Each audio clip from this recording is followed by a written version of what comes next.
No, the soup is the part I can't get over, Blaze. It all has to be soup.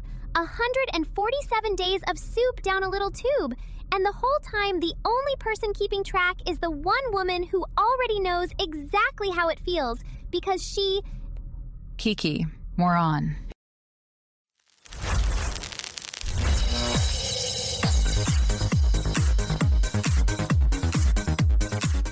A box in the ground with a straw, and the only thing standing between him and never coming back up was a number.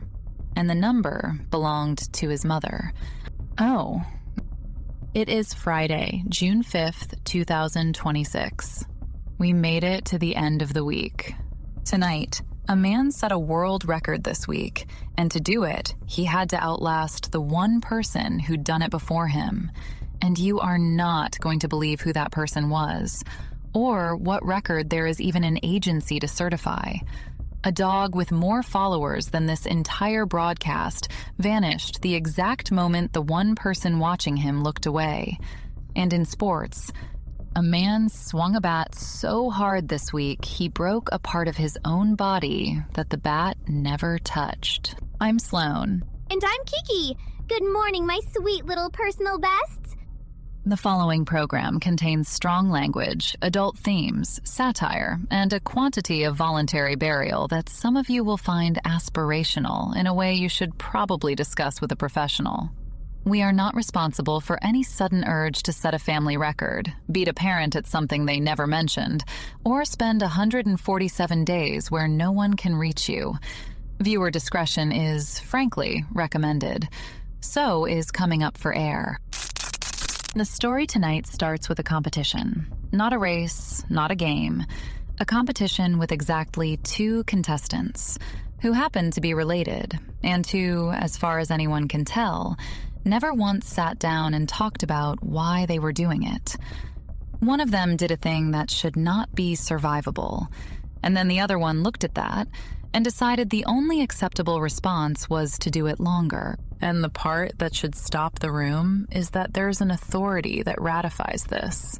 Somebody, somewhere, keeps the official record for how long a human being can do this particular thing. And when our contestant beat it, they didn't call an ambulance. They sent a certificate. This is unverified. It's a Reddit thread. Nobody who gets paid to be right has confirmed it.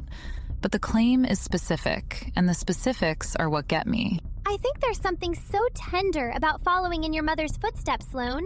Most of us spend our whole lives trying to be like the woman who raised us, and he found the one way to do it that meant he could feel exactly what she felt. That's not strange. That's a son who wanted to understand his mom so badly, he was willing to go where she'd been.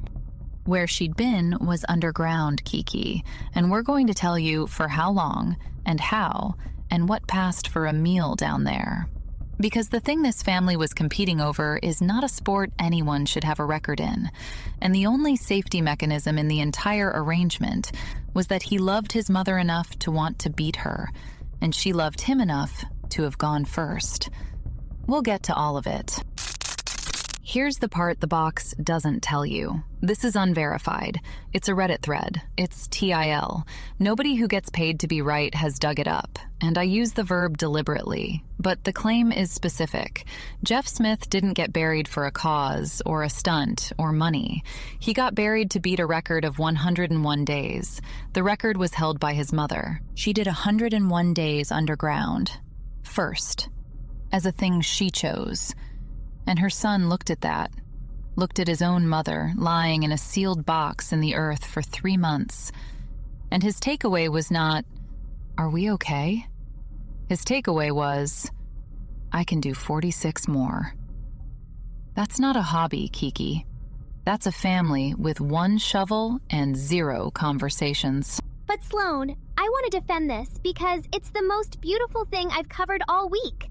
A boy watches his mother do something extraordinary and thinks, I want to make her proud. He didn't go underground to get away from her. He went underground to reach her. That's a love language. The grave was just the medium. Kiki, the medium was a coffin with a straw. A 9-inch ventilation shaft. That's the whole world. Air in, food down. 147 days of every meal arriving the diameter of a soup can. And the detail that genuinely stops me is that it worked. He set the world record, which means somewhere there is an official body that ratifies how long a human being can stay buried alive. And they sent a certificate. We post a heat advisory if a Labrador sits in a Honda for 90 minutes. We print a choking hazard on a bag of almonds. And there is, apparently, no rule, no agency, no form, nothing standing between a man and 147 days, 6 feet under his own back garden. Except his mother's previous score. The only safety regulation in this entire story was a personal best. A society that quarantines a single mango at the border for paperwork will hand a man a world record for surviving his own funeral. Nobody asked him why. Nobody was allowed to. The forms that exist to protect fruit. The man went in the ground on a Tuesday, and the only number anyone wrote down was the one he was trying to beat. 147 days. His mother's was 101. That's the family record they were competing for. A family competed over who could stay buried alive longer, and the only referee was grief. I need to hand this to someone whose competitions take place above ground, in the open air, in front of God and 9 people. Aubrey Jo is in the garage. She breathes through a whole mouth, Sloan. No shaft required. Sloan, I have been sitting on a Hurricanes overtime winner for 10 goddamn minutes while you two discuss a man's literal grave.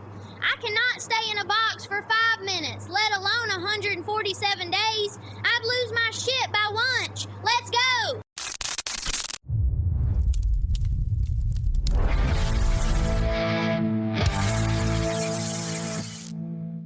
Seth Jarvis, overtime, Game 2. The Carolina Hurricanes even the Stanley Cup Final against the Vegas Golden Knights, and Jarvis buried the winner in OT. This is unconfirmed. It's coming off the wire fast. But holy shit, if it's real, Vegas walked in up 1 game and walked out tied.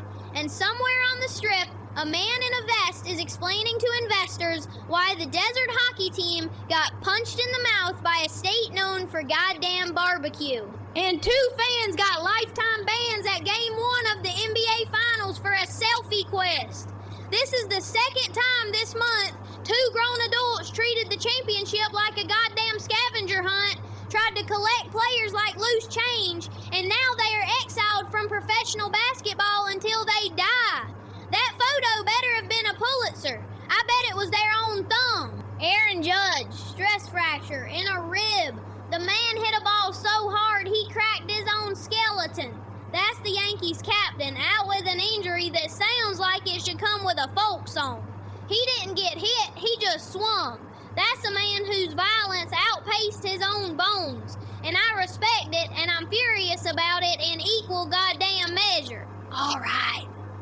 Yesterday evening, in the Drain Municipal Fountain Pit at the Holstead County Courthouse, yes, Gerald's fountain, nobody cleared it, Gerald watched from his folding chair beside a second empty chair he set facing the deep end.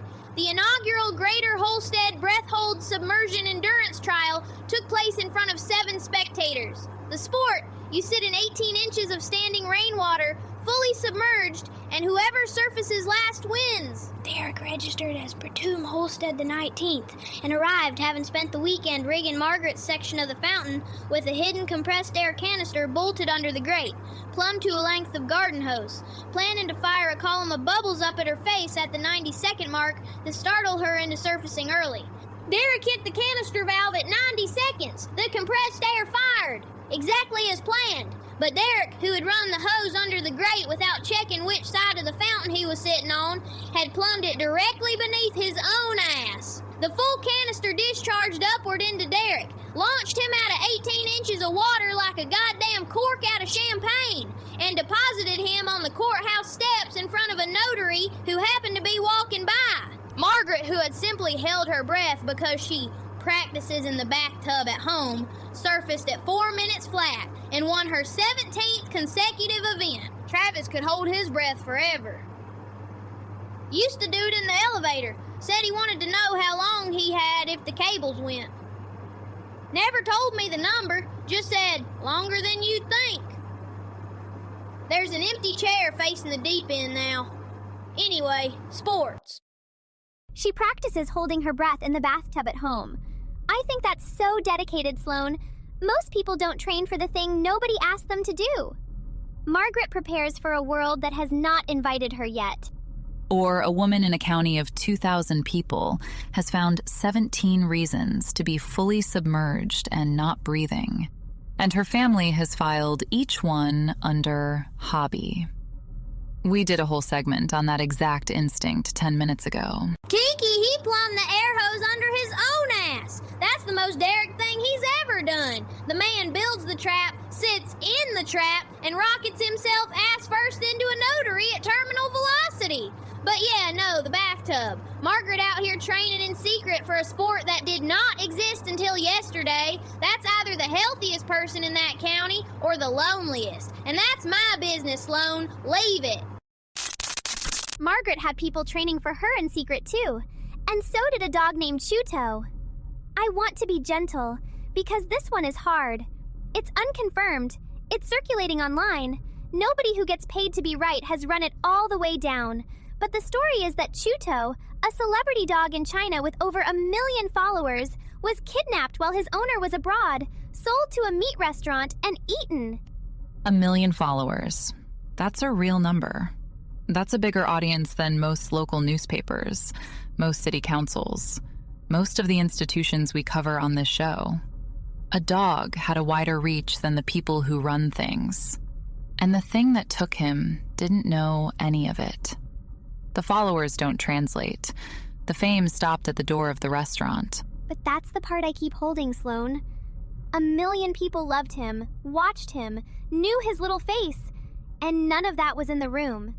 He was famous to everyone except the one person who decided what he was worth. To them, he was the same as any dog. To 1 million strangers, he was a whole life. Both true, same dog. And here's the part that should land. We spent the top of this show on a man who buried himself alive for a record in a country with rules for everything, and we asked where the protections were. Here's a different country, a different gap. A dog with 1 million witnesses, stolen the moment the one person watching him left. And there was no protection at all, because the watching was the protection. And it was the kind of watching that scrolls past. 1 million people saw him every day. Not one of them could see the truck. The owner was abroad. That's all it took. You step out of the room just once, and the thing you love is gone before you land. Jeff went into a box on purpose for 147 days. Chuto's owner was gone for 1 trip. That's the whole difference between a record and a loss, whether you chose the time away.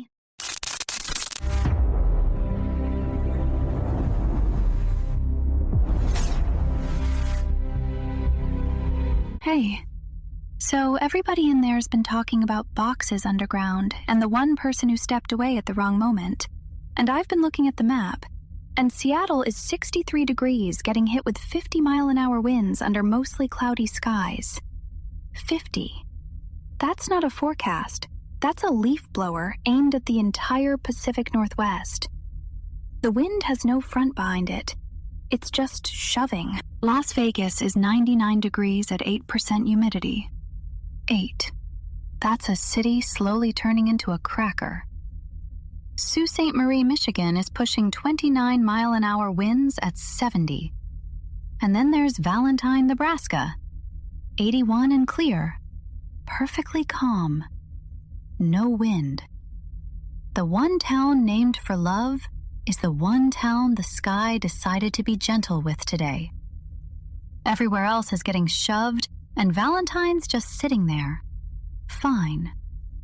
All right, well, I've got the room. There's something I need to say out loud, and it's not Valentine. It's the leak. NASA ordered the astronauts on the International Space Station to take shelter. Today, a new leak.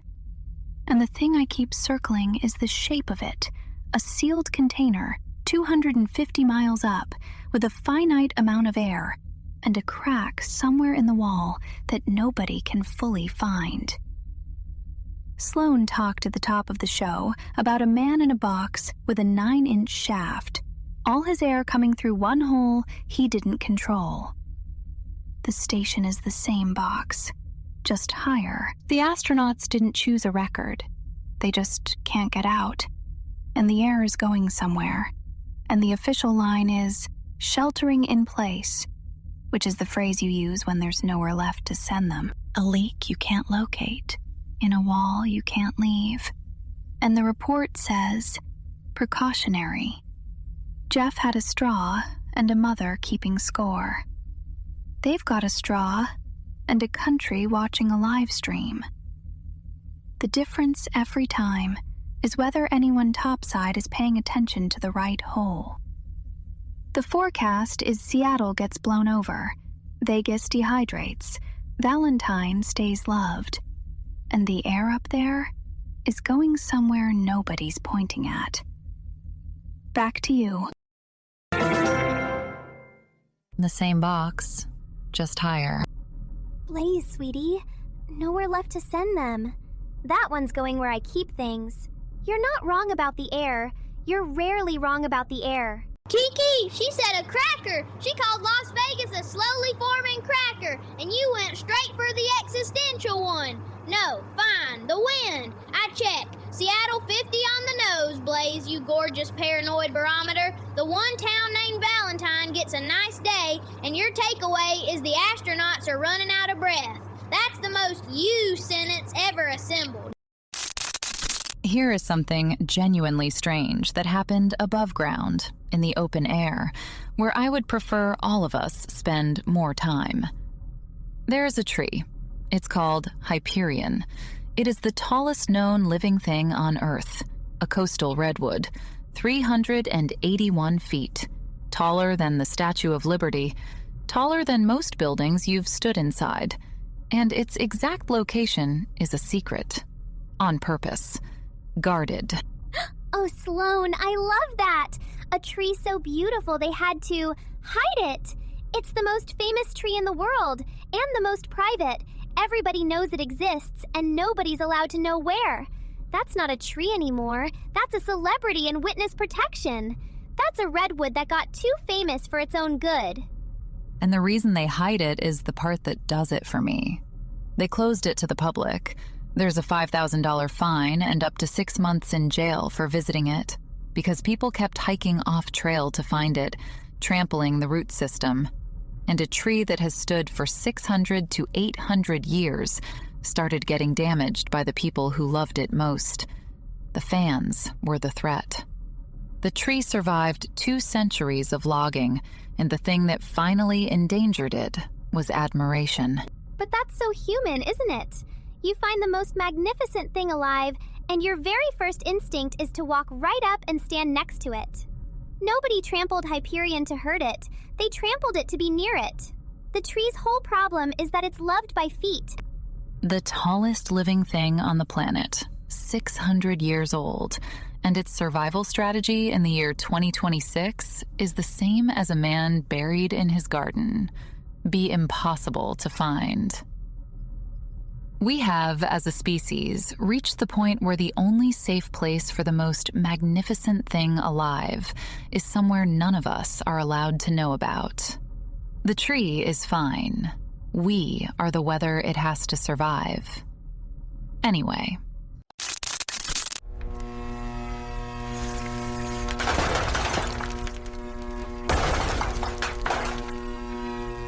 Okay, loose ends. Last show of the week, everybody drags in the one thing that didn't make air. And I'm going first because mine's been eating me all day. Jeff Smith, the buried guy.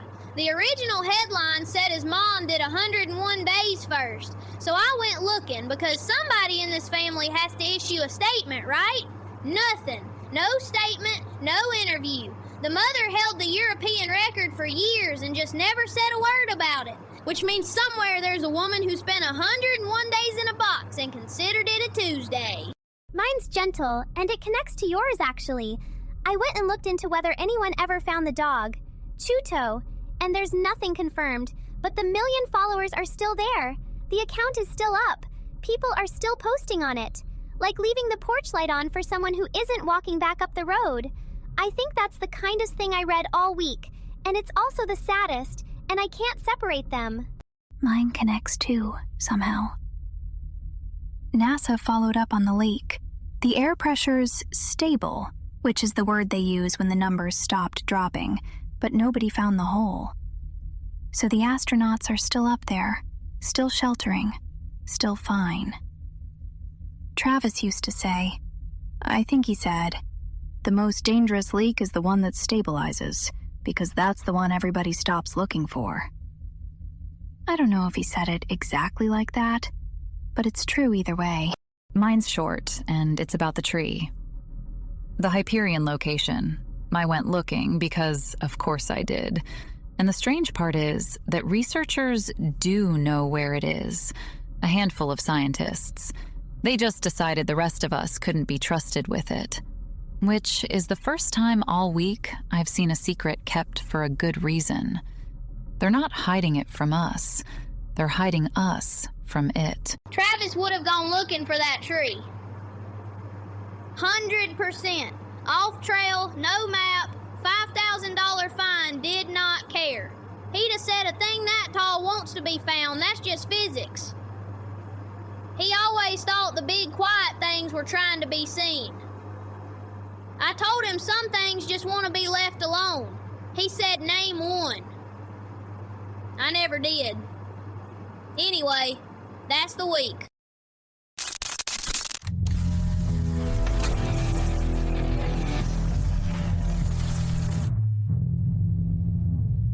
All right, sweet friends, time for the viewer mailbag. Can you believe it? Episode 20.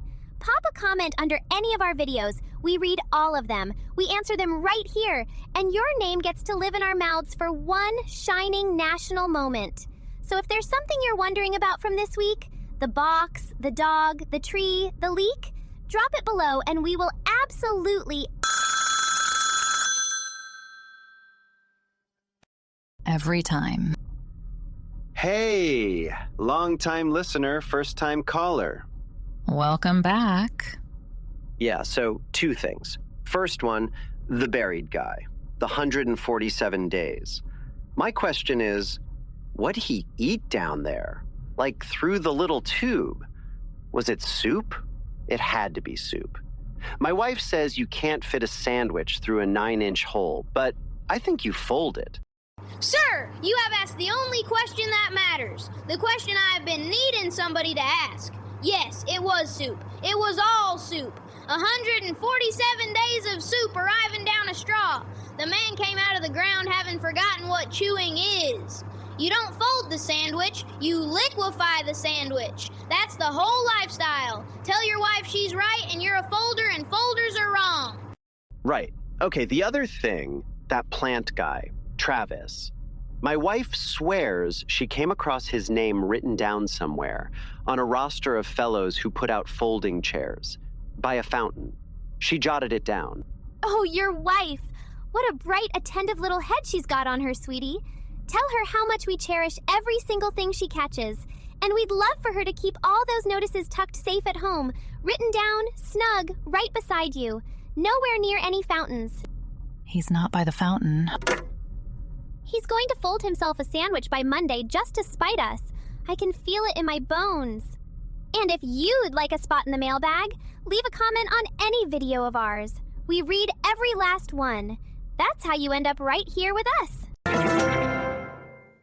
I'm just saying, if a burrito gets wet enough, it becomes a soup. And at that point, you can drink a burrito through a straw. And I don't know why I find that comforting, but I do. I find it deeply comforting. The third pigeon brought paperwork. I don't know how I know it's paperwork. It's just holding something rectangular, and it won't make eye contact. I think the audit's moving forward. One of you is drinking a burrito, and the other one is being served by a bird. And I am, as always, the last one out the door. Take such good care of yourselves out there this weekend, sweet friends. If somebody you love stepped away from a room this week, Go stand in it for them until they get back. Not the idea of them. Them. I'll see you Monday. I promise I will see you Monday. The air is still going somewhere up there, and nobody's pointing at the hole. The pigeons got paperwork now. I'm watching the leaks that stabilize. Those are the ones. Have a weekend. A man held his breath for 600 years as a tree and a softball player ate a bug. Wait, wrong week. A guy survived his own grave to beat his mom. The family's gonna be fine. Probably. See you Monday. 147 days. His mother did 101 and never said a word about either of them. Good night.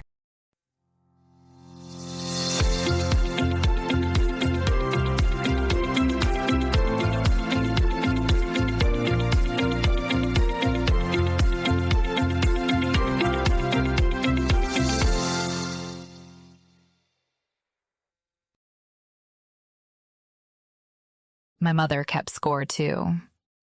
Different sport. She never told me the number either. I think that's the part you inherit. Not the record. The silence about it.